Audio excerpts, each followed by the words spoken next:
መልአኩ ቅዱስ ገብርኤል ከላይ ተላከ።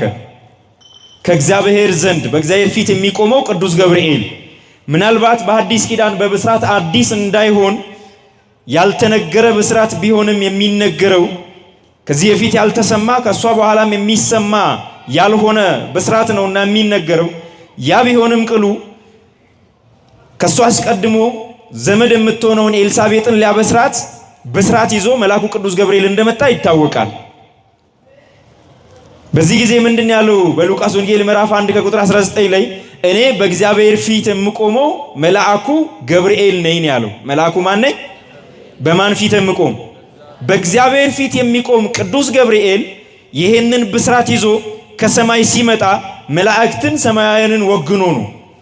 እነርሱን በመወከል ለዚህ ለነገረ ድህነት ድርሻ ካላቸው አካላት መካከል አንዱ በመሆን ቅዱስ ገብርኤል ከላይ ከሰማይ ተላከ። ነገረ ድህነታችን ሲፈጸም እንዲሁ በጸጋ ያለ ዋጋ የዳንን ብንሆን እንኳን የድህነታችን መሰረት የድህነታችን ዋናው አካል ድህነትን የሰጠን እግዚአብሔር ቢሆን እንኳን በዚህ በነገረ ድህነት ውስጥ ድርሻ ያላቸው አሉ። ምናልባት ድህነት የሚያስፈልገው ለበሽተኛ ነው። በሽተኛ ከሌለ መድኃኒት ጠቅሞ አይታወቅ። ያ መድኃኒት በሽተኛውን ሲፈውስ ነው መድኃኒትነቱ የሚታወቀው። በዚያ ጊዜ 5500 ዘመን ለነበረው መከራና በሽታ ድህነት ያስፈልጋል። መድኃኒቱ ክርስቶስ ነው። ለዚያ መድኃኒት ደግሞ መድኃኒት ቤት ያስፈልጋል። ምን ያስፈልጋል?